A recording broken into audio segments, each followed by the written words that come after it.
Fish లవర్స్కు ఈ రోజుల్లో పుష్కలంగా దొరికే అరుదైన రుచికరమైన చేప చీరమేను. అంటే చిన్న చేప పిల్లలు. గోదావరి సముద్ర సంగమ ప్రాంతంలో లభించే ఈ అరుదైన చేప చీరమేను. ఎందుకంటే గోదావరి సముద్ర సంగమ ప్రాంతాల్లోనే చేపలు ఈ చీరమేను గుడ్లు పెడతాయి. ఆ ప్రాంతంలో ఎక్కువగా ఆక్సిజన్ లభించడంతో చీరమేను చిన్న చేపలు పుష్కలంగా ఎదుగుతాయి.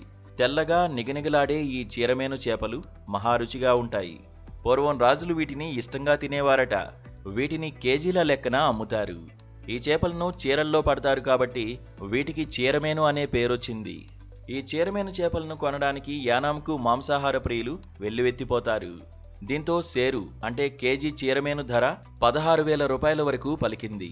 పెద్ద దారం సైజులో ఉండే చీరమేనును మత్స్యకారులు లీటర్ల లెక్కన విక్రయిస్తారు.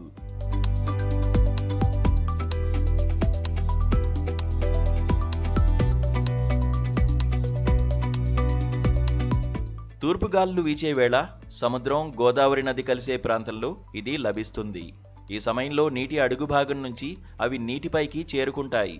ఈ చీరమేన్ను మత్స్యకారులు భారీగా మార్కెట్కి తీసుకువస్తారు. దీంతో స్థానిక రాజీవ్ బీచ్లోని పుష్కర్ ఘాట్ వద్ద సందడే సందడి.